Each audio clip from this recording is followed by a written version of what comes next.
오늘 공부할 부분은 예배일에 관한 부분입니다. 예배와 관하여 특별히 이 예배는 어느 날에 드려야 하는 것인가과 관련된 공부죠. 여러분 교재 157조 어간에 있습니다. 예배일은 사계명에서 일단 배우게 되어지죠. 하나님께서 정하신 날이 있습니다. 그 정하신 날에 사계명이 주어져서 안식일을 거룩하게 기억하고 거룩하게 지켜라, 이렇게 말씀이 주어져 있습니다. 그러므로 이 계명에 따라 예배를 지켜가면 되는 것이죠. 그런데 그것은 또 주의 깊은 이해가 좀 필요합니다.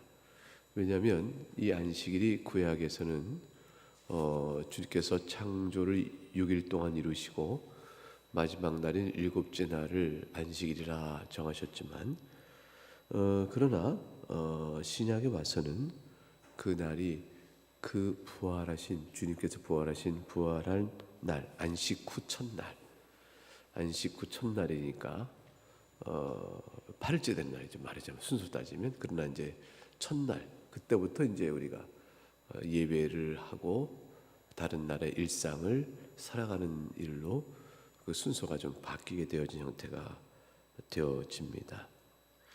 그래서 150쪽 밑에서 셋째 줄 보면, 하나님은 엿새 동안에 일하셨고 자기 형상대로 창조된 아담에게 일하라 명하셨습니다. 일곱째 날 안식하셨고 자기 형상을 닮은 인간들에게도 안식하라고 명하신 것이죠. 그리고 그 안식을 명하시면서 그걸 거룩하다 하심으로 세상에서 했던 일과 구별되어지는 특별성의 의미를 이제 부여해 주었습니다. 하나님은 이 안식일을 지켜 하나님께 예배하는 이 거룩한 날을 아주 엄히 명하시고 귀하게 명하셨어요. 그것은 하나님이 행하신 모든 구속사역의 성격을 보여주는 일이기 때문에 그렇습니다. 다시 말하면 타락한 죄인들에게 하나님의 선하심을 나타내는 그 선하심을 보여주는 가장 중요한 하나님의 계시를 통해 우리에게 밝혀진 교훈이 뭐냐? 그 교훈은 다름 아니라 안식일을 지켜가는 것입니다. 그러니까 안식일은 단순히 하루를 쉰다라는 것에 멈추는 것이 아니고, 또 하나님을 예배하는 종교적 행사를 하는 날이다라는 것을 넘어서서 그 안식을 주님과 함께 주님 앞에서 지켜나감으로 인하여 하나님께서 우리 죄인을 구원하시고 세상을 새롭게 하시는 모든 사역의 원리, 그것이 무엇인가를 보여주는 것이었습니다. 그러니까 하나님께서 행하신 안식은 창조의 사역을 마치시고 마지막 날에 하나님이 보기에 좋았더라는 말씀대로 명하신 바도 이루어진 일, 그거를 통해서 주의 선하심을 나타내는 복스러움을 안식으로 표현하시고, 죄를 지어서 하나님의 안식의 질서가 깨지죠. 그래서 이제 하나님과 우리 사이의 샬롬, 평강이 깨집니다. 그것이 다 어그러지고 난 뒤에 그걸 회복하시는 일이 다시 안식의 회복인데, 그 안식의 회복을 주시기 위해서 주님께서는 구약의 규례대로 창조 후 마지막 날인 안식일을 기억하게 하여 본래 우리가 하나님 앞에서 어떤 안식을 누렸는가를 보이시고, 그리고 회복된 안식을 위해서 모세 율법에 따라 안식일, 일주일에 하루, 안식월, 7개월 중에 6개월 지난 다음에 마지막 달 또는 안식년, 그리고 또 그것이 7번에서 희년, 이렇게 되도록 해서 계속 안식일이 7단위로 해서 전체 생활을 지배하게끔 하셨어요. 그러니까 이스라엘 공동체는 안식을 회복한 공동체가 되는 겁니다. 그 안식에 회복한 공동체로서 안식일의 절기를 지켜가는데, 근데 그 안식일 절기는 실제적 그림자였던 거죠. 그 그림자의 실체는 그리스도였고요. 그리스도께서 안식을 주신 일에 대한 실체는 부활 사건으로 나타난 겁니다. 따라서 죽음, 즉 하나님께서 창조하시고 마지막에 이루신 안식을 불순종으로 깨트림으로 인해서 우리에게 미쳐지는 하나님의 심판은 죽음이었어요. 죽는 사망의 권세에 있는, 사망의 그늘 아래 있는 자에게는 안식이 없는 거죠. 그래서 죄 아래 있는 이 세상에 안식이 없습니다. 인생이 수고와 슬픔이라는 것은 안식이 없는 세상을 우리가 산다라는 것이죠.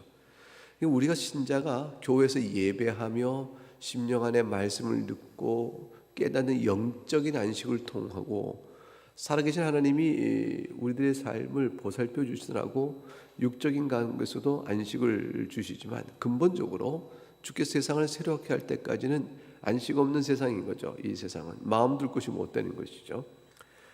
그런데 이제 신자의 안식이 회복되는 일을 보여주시기 위한 것이 이미 이제 구약 규례 안에서 모세율법 속에 나와 있는 안식일 제도라는 거예요.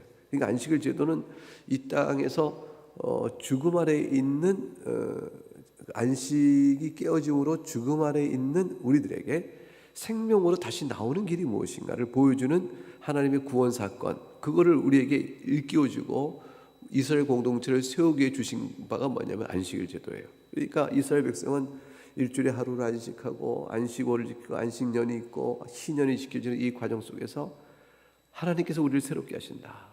그거를 이제 계속 배워가게 되어 있는 거죠. 그래서 이스라엘은 안식으로 부름받은 공동체예요.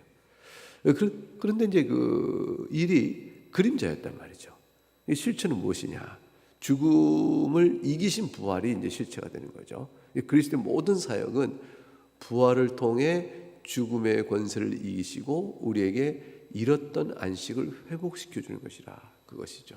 그러니까 부활하신 날은 참된 안식의 실체가 이루어진 날이에요. 그것을 통해서 우리는 하나님께 예배하며 참된 뜻을 찾아가게 되어집니다. 그러니까 안식일의 참된 성취, 그것은 언제 있어요? 부활에 하신 날에 있게 되고 그 부활날이 이제 주일이 되는 거죠. 그래서 주일에 하나님께 예배하는 것이 회복된 안식을 감사하며 나오는 합당한 예배 날이라 이럴 것입니다. 그러니까 구약에서의 예배의 안식일에 예배하라는 것은 약속된 회복을 바라보는 것이죠. 약속된 회복을 바라보는 일은 깨어진 회복을 보고 하는 거였어요. 그러니까 일곱째 날 창조하시고 일곱째 날에 안식하셨느니라.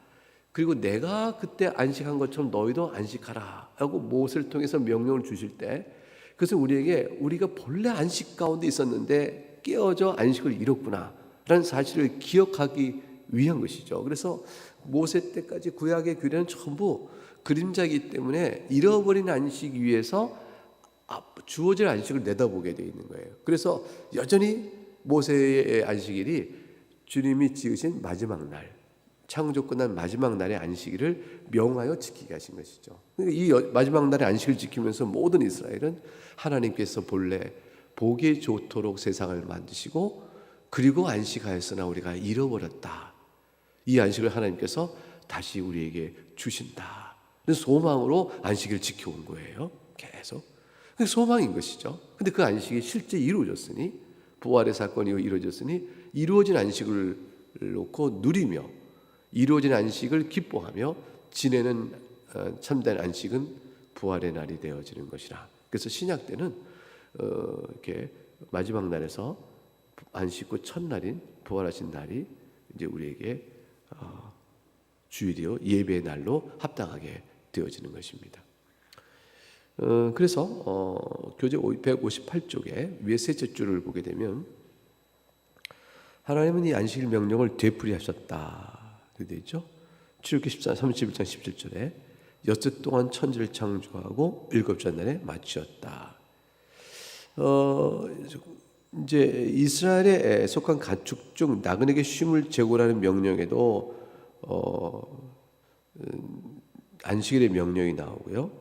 또 다윗 왕과 다윗 왕의 추종들이 쉰 것을 가리켜서도 또 안식의 내용이 나옵니다. 그런데 이제 그 둘째 줄 내려오면 하나님의 쉼, 즉 안식에는 훨씬 더 깊은 의미가 있다. 그것은 단순히 육체의 쉼을 넘어서서 하나님의 기쁨이요 즐거움이요 만족과 관련되어 있다. 즉 하나님 스스로 하신 일을 하나님이 만족해 하시는 것이다. 그게 바로 안식이라는 것입니다. 그러면 하나님께서 만족해 하신 이 일의 안식이 인간의 죄로 인해서 결국 상실된 것인데 그것을 어떻게 회복하실 것인가, 다시 이루실 것인가에 대한 그림자로 그 다음 단락 보게 되면 홍해를 건너게 하시고 안식일을 자기 백성을 거룩하게 구별하여 성별, 거룩하게 구별하여 언약적 표징으로 주셨어요. 그러니까 이스라엘 공동체는 회복된 안식을 약속받고 있는 공동체다. 그것이 이제 이 세상에 있는 다른 어떤 존재와도 특별히 구별된 의미가 있는 표지였습니다. 그래서 이스라엘 만일 안식일을 지키지 않으면 이스라엘은 그 세속화예요. 즉 하나님으로부터 죄로 인하여 잃어버린 안식을 회복하는 공동체, 그 회복을 소망하는 공동체로 서 있을 때 하나님께서 구원 역사, 그러니까 구원을 받았다는 게 그거거든요. 그러니까 하나님께 내가 구원을 받았다. 또 하나님의 은혜 언약 안에서 내가 주의 백성 서 있다. 그 모든 것들의 누림은 그것들의 신분적인 위치에서 우리가 하나님과 관계를 맺어가기 위해 필요로 되어지는 모든 누림은 다 뭐냐면 안식일을 지킴을 통해 이루어지는 거예요. 그러니까 안식일을 성도가 믿으면서 안 지킨다 그러면 사실상 껍질은 있지만 내용은 아무것도 없게 되어져요. 그러니까 지금 이것은 구약 백성들에게 그래서 엄히 안식일을 명하게 하셨는데 안식을 지키지 않는 이스라엘은 이스라엘이 더 이상 아닌 게 돼요. 이스라엘의 거룩한 구별된 표징이 없어져서 하나님과의 관계가 다 끊어지게 되어집니다. 그러니까 이스라엘이 어떻게 하나님의 백성으로서 영적 생명력을 유지했는가? 안식일을 명하신 일을 잘 지킴으로 인하여 그들은 하나님께 주시는 은혜의 구원과 자신들의 죄된 것과 돌보심과 감사, 이 모든 것도 계속 누려감으로 영적인 생명의 활력이 구약교회, 즉 이스라엘 가운데 풍성히 드러나는 것이었어요. 물론 이제 이 안식일의 명령을 껍데기로 지키는 거죠. 의식주의를 지키고 안식의 참된 뜻을 잃어버리니까 예수님께서 오셔서 너희가 실제로 인자가 안식의 주인이다. 그래서 인자 자비와 인애를 베풀어야 될 안식의 참된 뜻을 잃어버린 채 기계적이고 의식주의에 빠지게 되죠. 기계적 의식주의에 빠져서 내가 하나님의 명령을 지켰다라는 자기의 의가 드러나는 형태가 되니까 그거는 안식을 참된 주신 뜻에 완전히 어긋나게 되는 거죠. 그런 오류를 범했습니다. 근데 그 오류를 범했지만 그것조차 지키지 않은 때가 있었던 거예요. 안식일을 지키는 형식적 의미에서 안식일조차 지키지 않는 만큼 타락해버린 때가 있었던 거죠. 그러니까 이스라엘 백성은 하나님으로부터 영적인 활력, 관계, 생명의 교통 이런 거를 도저히 누릴 수가 없는 죽은 썩어진 또는 뒤틀려진 그런 것이 되어지는 거죠. 오늘날도 이제 신자라 내가 예수 그리스도의 복음을 믿고 신자가 되었다라고 얘기하면서도 신자로서 안식일에 대한 규율, 즉 주일을 하나님께 예배하며 베풀어 주시는 은혜에 대한 사모와 그걸 통해서 받는 영적인 생명의 공급과 양분, 양식 이것을 받기에 게을리하거나 그거를 하지 않고 오랜 세월 나태해 있게 되면 거의 죽습니다. 이건 하나님께 주신 구원을 우리에게 베풀어 가시는 하나님이 정하신 방식에서 벗어나 있기 때문에 그래요. 그러니까 이제 예컨대 어떤 사람이 나는 밥을 안 먹고 살겠다. 밥을 안 먹고 살 수 있어요? 죽습니다. 근데 왜 우리는 야, 너 왜 밥 안 먹냐? 나는 육체 가운데 살기를 원하나 밥 먹는 방식이 아니고 다른 방식으로 육체를 내가 이렇게 살길 원해. 밥 먹는 게 말이야 이게 참 귀찮거든. 너 한번 하루 종일 새끼 밥 안 먹고 살아봐라. 시간이 얼마나 많은 줄 알아? 그래서 내가 할 것도 많이 할 수 있고. 사실 새끼 밥 안 먹어보면 시간이 많아요. 하루도 길고. 이게 밥 먹는 데 쓰는 시간이 참 길다. 이렇게는 알 수 있는데. 그런데 이제 이 사람이 그걸 거부한 거죠. 그래서 밥을 안 먹어요. 안 먹고 나면 며칠 되면 이제 그 사람 병을 앓기 시작하고 뭐 좀 더 길어지면 사실은 이제 몸이 상하여 죽게 되어집니다. 왜냐하면 자기가 하나님께서는 육체를 보존하기에 먹으라 하셨어요. 먹으라. 육체를 보존하기에 먹고 그 육체의 양식으로 우리 몸을 움직이고 하나님이 정하신 방식이에요. 이게 몸을 만드셨을 때 몸을 보존하는 하나님이 건강하게 보존하는 방식으로 먹으라 이렇게 하신 거예요. 먹게끔 하신 거죠. 근데 그걸 거부하면 몸이 죽죠. 영적인 생명은 어떻게 유지하느냐? 예배를 통하는 거예요. 예배. 그게 이제 안식을 누리는 방법이죠.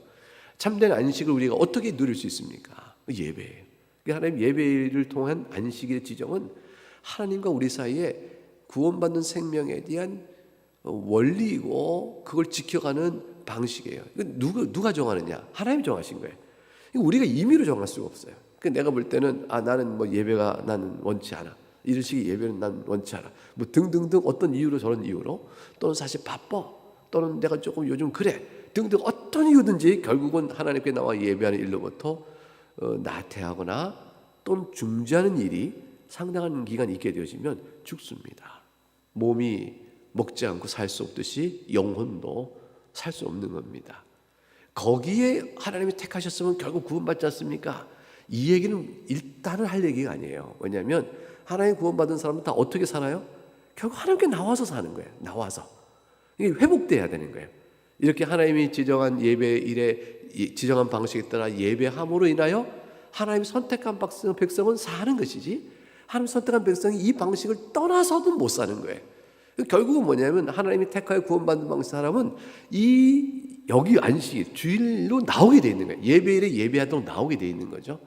그러니까 결국은 오랜 동안 나태와 질식 상태에 있다가 또 굶주림 상태에 있다가 혹 하나님의 은혜로 죽은 줄 알았는데 하나님이 그를 불러 예배 자리에 나오게 하시거나 또 이렇게 하셔서 하시는 일이 있겠지만, 통상적으로 하나님의 말씀에 나오는 일을 나태하거나 예배를 중지하거나 그러면 살 수가 없어요.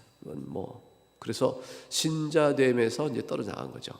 그래서 그런 일을 신자라 자연 스스로 자인하면서도 그런 일을 이제 하나님 앞에 나오고 예배하는 일을 게을리하게 되어지면 사실 책망을 받게 하신 거죠. 그러니까 하나님께서 책망하여 그를 하여금 예배에 빠지지 않도록 경고하고 훈계하고 그래서 그 영혼을 보살피게끔 하셨습니다. 밥 안 먹는 이제 자녀를 양육하면서 밥을 안 먹고 난 밥 안 먹고 살 거예요, 이런 사람이 있으면 어떻게 하겠어요?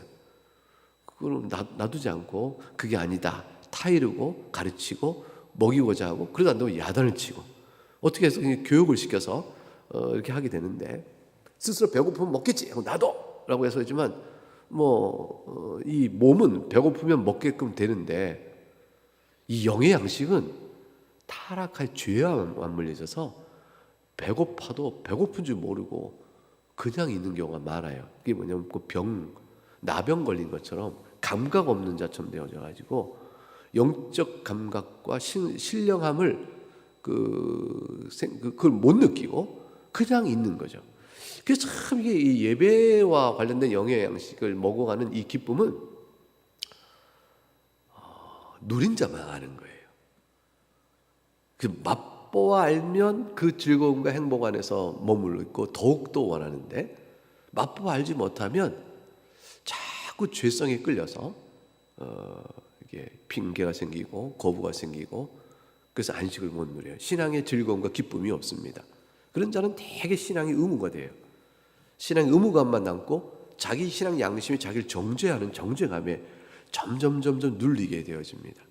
정죄감이 눌리니까 그 좋은 사람이 아무도 없어요.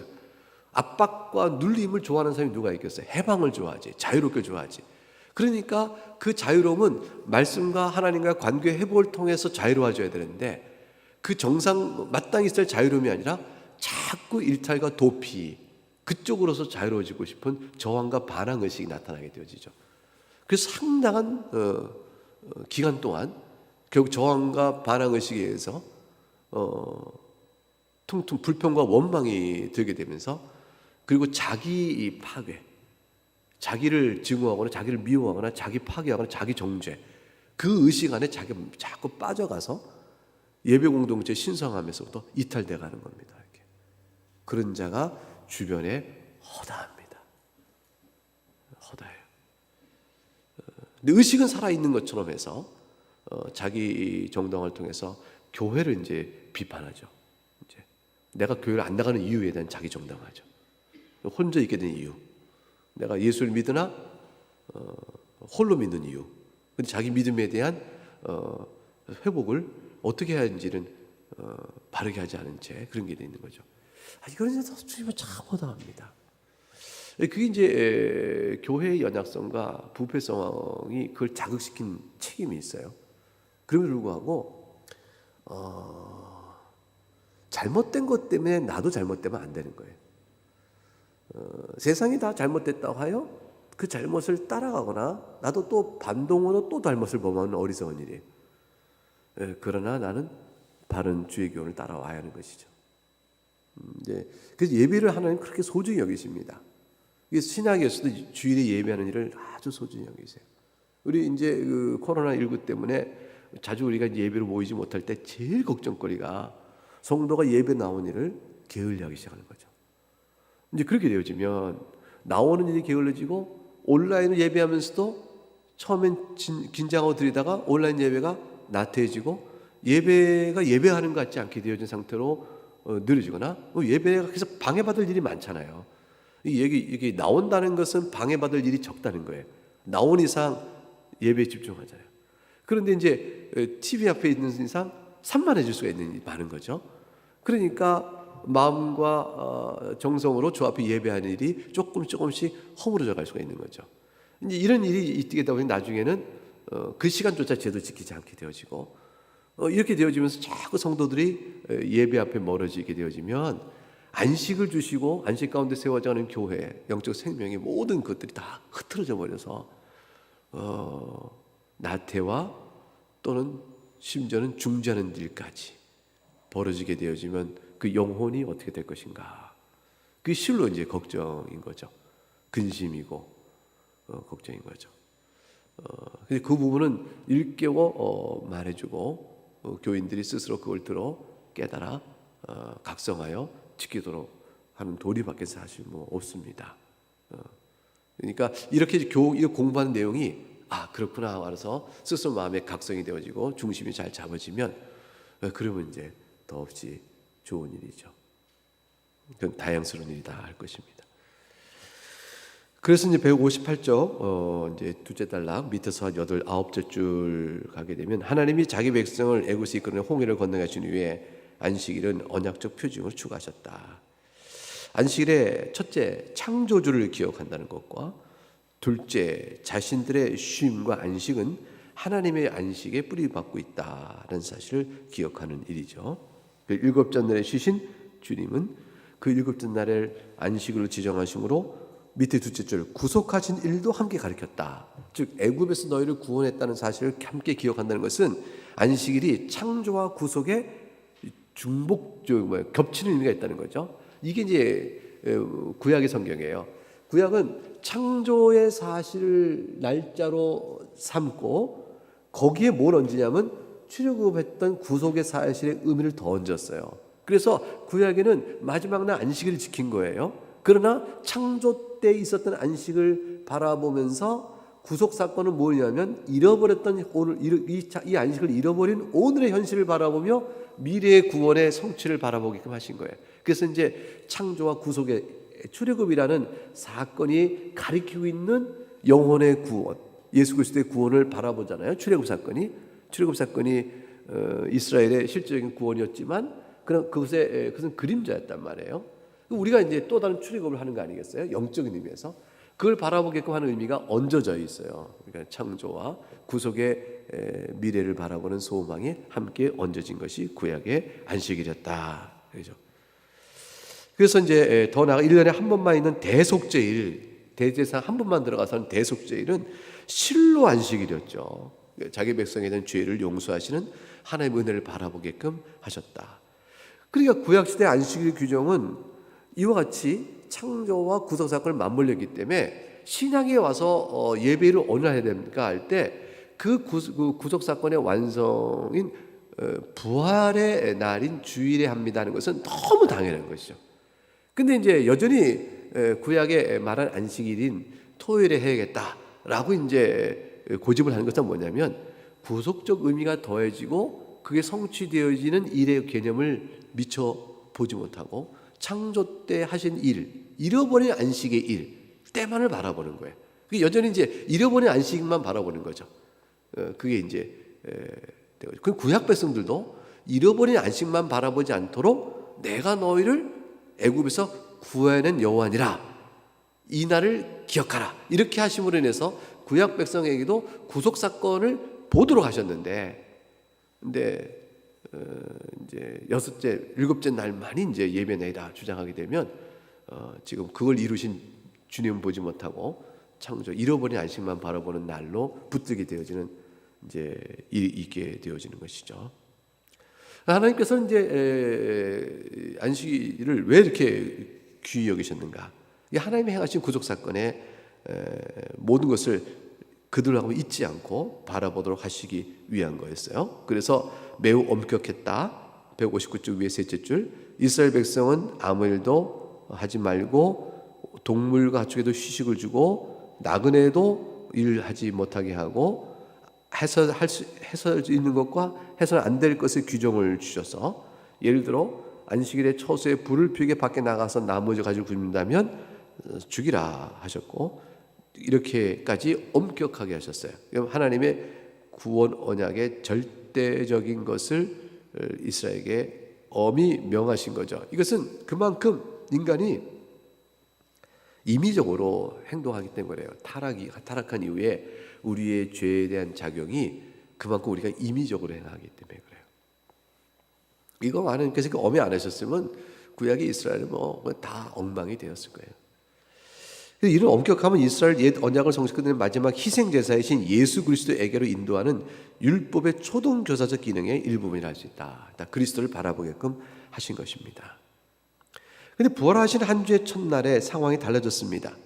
첫째 아담이 실패한 일을 둘째 아담인 그리스도께서 다 이루셨죠. 이랬기 때문에 교회는 한 주의 첫날을 신약 그리스도인들이 예수 그리스도 말미암아 하나님의 구원의 은혜를 기리고 공적인 예배를 드리는 날로 정하게 되어졌습니다. 지금까지 제가 설명드린 모든 일이 그 이유예요. 이 날이 정하기 너무 마땅한 것이죠. 즉 이제 새로운 창조, 재창조되어지는 안식의 온전한 회복이 주어졌으니, 바라던 잃어버린 안식을 붙들고 잃어버린 안식의 날에 다가올 안식을 바라보며 지켜왔던 일이 이제 이루어진 안식의 날로 그거를 지키게 되는 것은 너무 당연한 거죠. 그래서 일요일은 세상의 시작부터 그리스도 부활 때까지 한 주의 마지막 날이었으나 그리스도 부활일은 한 주의 첫날로 바뀌는 겁니다. 이게 무슨 의미냐면 이제 일주일 내내 부활에 통하여 이루어진 안식을 누리며 사는 삶이 되었다라는 거예요. 노동하고 한날에 쉬었던 안식이 이제는 부활을 통하여 안식을 누렸으니 다른 노동의 날도 안식의 영향권 안에 있는 거예요. 그래서 우리가 월부터 이제 여러분이 이제 근로를 다시 노동을 또 한 주간 시작해 나가요. 그 노동을 시작하면서부터 주일에 누려진 안식의 그 기운과 그 은혜에 대한 감사로 다른 날들도 살아가는 것입니다.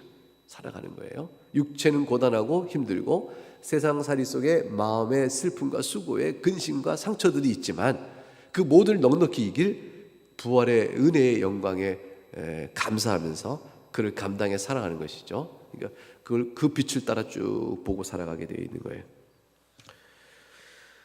그래서 우리는 159쪽 밑에서 이제 6줄 올라가면 7줄 올라가면 그리스도 부활이 한 첫날로 바뀌었다. 성경은 이 날을 주의 날이라 주일이라고 부른다. 기독교 안식으로 세상 끝날까지 계속될 것이다. 바로 이날 우리가 이미 들어간 하나님의 안식이라는 영광스러운 실제에 참여하고 상기할 뿐 아니라 새하늘과 새 땅에 누릴 하나님의 완전한 안식을 고대하게 된다. 미리 맛보고 있는 거죠. 지금 우리는 주일날 한데 모여 하나님을 예배하고 영원한 안식을 맛본 후 지금 맛보는 거예요. 다시 세상에 들어가 6일 동안 힘써 일한다. 그래서 왜 정리합니다.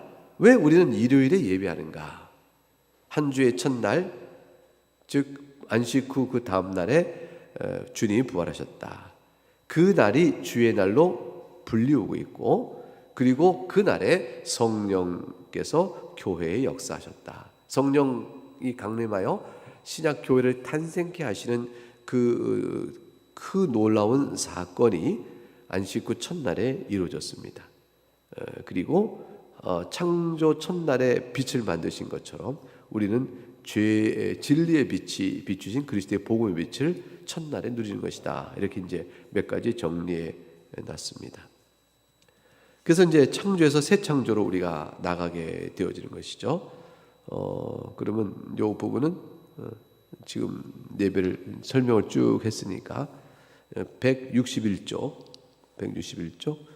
맨 윗줄, 다시 말해 예수님이 부활하신 날은 또 다른 한 주의 시작에 불과한 그런 것이 아니라 완전히 새로운 역사의 출발인 것이에요. 그래서 그리스도의 부활은 나중에 우리가 다 부활하게 될 때의 첫 열매가 이루어지고 만물이 회복될 일에 대한 그걸 미리 보여주는 그런 날이었습니다. 그 승리의 부활이요, 새 창조의 부활이요, 이렇게 되어지는 것이죠. 그래서 주일은 161쪽 우리의 삶의 체계를 세워주는 뼈대가 되어집니다. 이 주일은 억압이 아니에요. 위 두째 줄, 우리가 영적 생명을 누리며 살아가기 위해서 어떻게 해야 됩니까? 할 때 그걸 살아가는 방식이에요. 방식. 이게 이 방식을 하나님께서 주신 것이죠. 주의를 지켜야 하는 것은 율법주의가 아닙니다. 이거는 우리가 살아가야 될 삶의 생명의 방식을 하나님이 정하신 것을 일깨우는 거예요. 여러분 보세요. 믿음으로 의롭다를 받는다. 예수를 믿어야 구원을 받습니다. 했더니 꼭 믿는다고 하냐? 믿는다는 걸 꼭 강요하니 율법주의다 이렇게 말할 수 없는 거예요. 왜냐하면 그것은 하나님이 의롭다함을 우리가 받기 위하여 그리스도 우리의 관계가 어떠해야 하는가를 하나님이 정해놓으신 방식이에요. 이게 정해놓은 방식이지 이거를 우리가 임의로 바꿀 수 있는 것이 아니에요. 그렇기 때문에 안식일을 누려라 하는 것, 주일을 예배하라 하는 것은 율법적인 멍해가 아니고 그날의 정한 날에 모이는 일 자체는 우리가 하나님께 나와 예배, 공적 예배를 드리도록 하나님이 불러내셔서 명하신 이게 방식이에요. 그거를 성도가 왜 꼭 그렇게 해야 되느냐 이렇게 몰고 억압이다 이렇게 생각하는 것은 하나님이 안 계시면 좋겠다는 건 똑같은 거예요. 하나님이 계심으로 인간이 피조물이요 또 하나님의 백성으로 해야 될 마땅한 의무와 도리들은 하나님이 우리의 생명을 위하여 우리에게 주신 바된 선물인 것이지 그것이 무슨 우리를 억압하여 하나님께서 우리의 인격적 자유를 침해하고 자신의 유익을 얻는 억압, 폭정 이런 것이 아닙니다. 그렇게 이해하는 것 자체가 죄죠. 마귀는 우리에게 그렇게 생각을 자꾸 자극시켜갈 것입니다. 우리가 이제 왜 주의를 구별해 지키는가? 우리 옛세대에 속한 것이 아니요 새 세대에 속한 자이다 이런 것이죠. 그래서 밑에 셋째 줄 그리스도인은 죄와 사탄이 지배했던 애굽 땅에서 해방된 하나님의 종이요 성령의 능력을 그리스도 통해서 우리는 우리 자신을 하나님께 제물로 드려야 합니다. 즉 우리가 하나님께 감사의 제물로 드려야 하는 것이죠. 하이델베르크 유리문답은 4계명에서 요구하는 것이 무엇입니까? 라고 해서 해야 될 것과 하지 않을 걸 긴 목록을 나열하지 않고 이 정도로 간단하게 요약적으로 제시해놨습니다. 하이델베르크 유리문답 103문답을 한번 같이 읽어보겠습니다. 시작. 무엇보다도 복음을 가르치고 전하는 사역과 그 교육이 지속되도록 요구하십니다. 그리고 특히 안식일에는 교회에 부지런히 참석하여 하나님의 말씀을 배우고 성례들에 참여하고 함께 주님을 부르고 기도하고 기독교적인 자비를 베풀라고 요구하십니다. 네, 이것이 이제 주일에 하나님께서 밑에서 넷째 줄, 다섯째 줄 보세요. 162쪽. 주일은 예수님이 우리를 하나님 아버지께 데려가 아버지 품에 누이시고 복음의 설교와 성례를 통해서 우리 영혼을 성령의 양식으로 배불리 먹이시는 날입니다. 이 은혜의 때를 놓쳐서는 안 되는 것이죠. 또한 형제들과 함께 모여 공동체입니다. 그리고 언약의 하나님을 예배하고 우리 모두에게 언약으로 하나님을 예배하고 정하신 은혜의 수단, 설교와 성례와 같은 은혜의 수단을 통해서 하나님의 은혜를 맛보는 것이 주일을 가장 잘 보내는 것입니다. 이 소중한 예배를 잘 일깨워 게을리하지 않아야 합니다. 이것은 임의적인 것이 아니에요.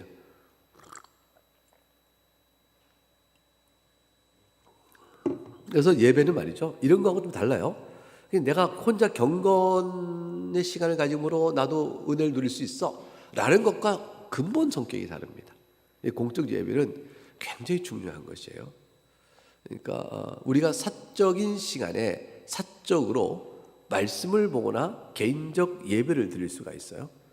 가정에 드리는 것도 마찬가지죠. 그래서 사적인 시간을 통해서 자기 영혼을 자기가 이끌어갈 수 있고 세워갈 고 버틸 수 있다, 또 잘할 수 있다라고 할지 모르지만 사적 예배로 자기를 지켜가는 일이 오래 가게 되면, 즉 공적 예배로부터 이탈한 채 하게 되면 무너져 가게 돼 있어요. 그렇게 바람직하지 못하고 진리와 가르침과 모든 가르침에서 벗어나게 돼 있어요. 그래서 제가 학생들에게 얘기합니다.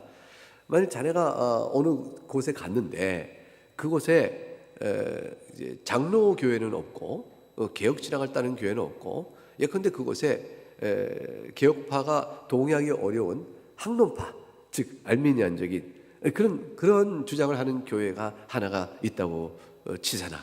그럼 자네는 개혁파 신앙을 지키기 위해서 혼자 예배할 것이냐, 아니면 알미니안 학론파 교회라도 출석하여 나갈 것이냐, 어떻게 할 건가, 이렇게 제가 질문을 해요. 학생들 의견이 갈리죠.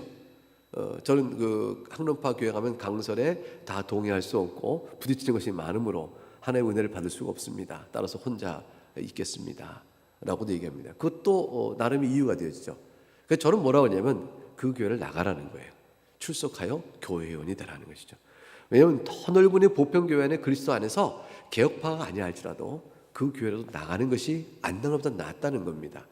그 교회 강서를 들으면서 자신이 받기 어려운 분은 하나님께 기도하여 진리를 더 탐구하여 자신이 하나님께 나가되 그 성례를 베풀거나 또는 기타 다른 여러 공동체 안에 그리스도의 이름을 부르는 공동체 안에 있다는 것은 비록 내 신학과 다소 차이가 나도 거기에 이단이요 교회가 아닌 이상 교회가 아닌 것이 아닌 이상 그곳에라도 있는 것이 훨씬 유익합니다. 우리 개개인은 그렇게 뛰어나지 못하거든요. 저조차도요, 저조차도 만일 제가 아는 지역에 제 장로교가 아닌 다른 교회 하나밖에 없다, 그럼 그 교회를 나가야 하는 것이에요. 저는 그 교회 나서 신앙을 합니다. 그리고 그 안에서 제가 기도하고 말씀 앞에 제 나름대로 신앙 양심에 따라 저를 지켜가기 위한 노력을 하겠죠. 제 진리 이해를 위해서 제 신앙 양심에 따라 가야 되지만, 그래서 제 개인 신앙 양심을 지킨다는 것이 교회를 떠난 데까지만큼 강한 게 아니에요. 교회 안에 있으면서 신앙 양심을 지켜가는 일. 그러다가 그러면 그래서 어떻게 합니까? 그러면 그럼 뭐 장로교회가 세워지길 기도해야지. 그 지역 내에 또 얼마간 세월이 지나 장로교회가 세워지면 그때는 장로교회로 옮겨가야 하는 것이 맞다. 그러니까 교회가 있다는 것은 그만큼 중요하다는 거예요. 그것이 어떤 형태로든가 그것이 중요합니다. 그래서 교회를 떠난다는 것은 그만큼 물 밖에 나가는 것 같아요. 물고기가 물이 깨끗한 물에 있어요. 근데 옆에 보니까 물이 좀 지저분해. 난 저 물은 싫어 하고 물고기가 물 밖에 있기를 원해요.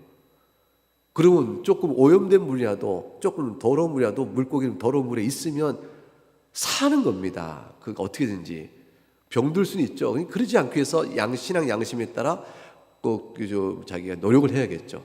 그럼 물고기는 흐린 물이건 맑은 물이건 물에 들어가 있어야 하는 것이에요. 나가 있으면 죽는 거예요. 그러니까 나는 맑은 물이어야 들어간다 하고 흐린 물이가 못 들어가겠다 물고기가 나오면 죽는 겁니다. 교인은 교회 안에 있어야 하는 것이에요. 그것이 교회를 통해서 예배 일을 지킨다는 것이 그렇게 중요한 일이에요. 그래서 이제 코로나 때문에 이제 영상 예배 드린다고 했을 때 가장 걱정은 이것이 교회를 떠나서 내가 개인으로 해도 된다는 사적 개념으로 예배가 바뀔까 봐 염려인 거예요. 공적 예배의 이 중요성이 사적 예배로 확 바뀌어버리는 그런 오류나 위험성, 이미적인 생각에 젖어들까 봐가 가장 중요한 것이 안타깝고 조심스러운 것이고 경고가 되는 것이죠. 이 얘기는 여러분에게 할 게 아니라 예배 때 해야 돼요. 그렇죠? 우리 교인들은 잘 아시리라고 생각해요. 그래서 사실은 이렇게 나오세요 하고 이제 홀수주, 짝수주 한번 생각을 해봤어요. 그동안 나오신 분들 계속 잘 나오시는데 또 안 나오신 분들 또 한 번 또 나오셔야 되는 겁니다. 이렇게 한 번씩 공적 공동체 예배 안에 오셔서 마음의 확인을 하고, 그리고 이제 또 혹시 상황 때문에 나오지 못하더라도 자신이 나와야 한다는 사실 앞에 늘 의식이 있도록, 핑계를 만들어 나오지 않는 일은 참 잘못이죠. 상황이 어쩔 수 없어 못 나온 일은 이해가 되고 용납될 수 있고, 최선은 아니지만 그래도 이제 용납, 이렇게 이해를 하는 것이지만, 스스로 핑계를 만들어 안 나온다, 이것은 합당한 태도가 아닌 거죠. 이 중요성을 모르는 것이 되는 거죠. 그래서 163쪽에 라일, 유명한 R.C. 라일이죠. 이 라일이 뭐라고 하냐면, 주일에 정당한 이유 없이, 인용 보세요, 하나님의 집을 비우지 마라. 그러니까 핑계 만들어 주일에 하나님 앞에 나와 예배하는 일을 게을리하지 말라는 것이죠. 그리고 성찬식이라면 특별히 놓치지 않아야 한다. 은혜의 수단이 베풀어주고 있고, 이렇게 통해 하나님께서 자기 백성들을 먹이시는데 그 하나님의 집에 자리를 비운다는 것은 어리석은 일이다. 그리고 놓쳐버린 바로 그 설교에 당신 영혼에 가장 적절한 보배로운 말씀이 하나님께서 담겨줘 전해주고 있는지도 모르지 않는가. 당신이 참여하지 않고 있는 바로 그 기도회와 찬양 시간이 당신 마음을 북돋우고 견고히 하고 새롭게 하는 은혜의 시간일 수 있기 때문이다, 이것이죠.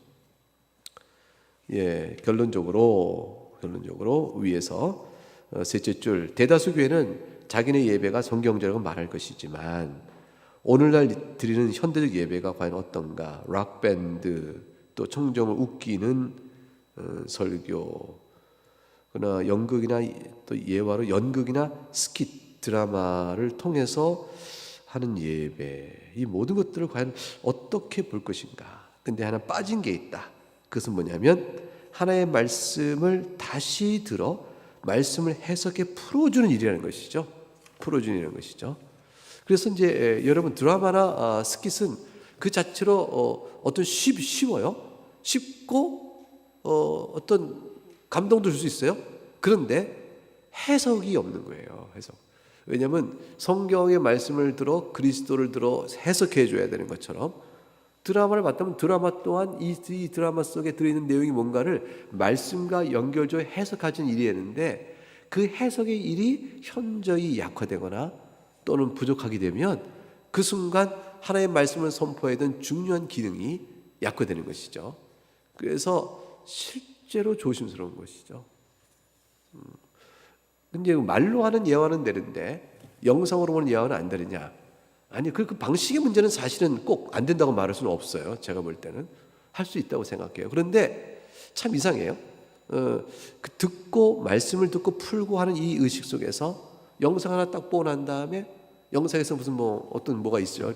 열심히 노력하는 사람 끝까지 막 노력했더니 힘내라, 코치가 계속 힘내라 했더니 못해요. 근데 힘내라, 못해요. 근데 나중에 마침내 결승점을 딱 통과해서 와라, 성취했지 않냐.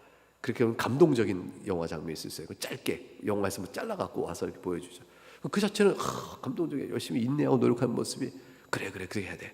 그래서 이제 여러분, 우리가 하나님 앞에 노력해야 합니다. 그러면 또 감동은 되는데, 그 자체로 또 쉽고 좋긴 한데, 근데 예배 때 설교 강단에서 풀어줘야 될 하나님께서 말씀하시는 그 내용의 해석과 그 뜻까지를 전달하기는 많이 부족하죠. 그래서 그것이 습관화되어지면 결국은 풍성한 양식을 못 먹고 그렇게 좀 돼요. 저는 굉장히 주의해야 한다고 생각합니다. 주의해야 한다. 단단한 식물을 못 먹게 되고 건전하고 건강한 양분을 못 먹게 한다. 이런 이제 문제가 있다고 생각하죠.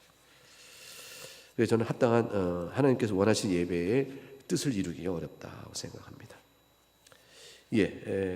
다음 주에는 이제 예배와 관련해서 유인물을 준비해가지고 헌상에 대해서 공부를 좀 하도록 하겠습니다.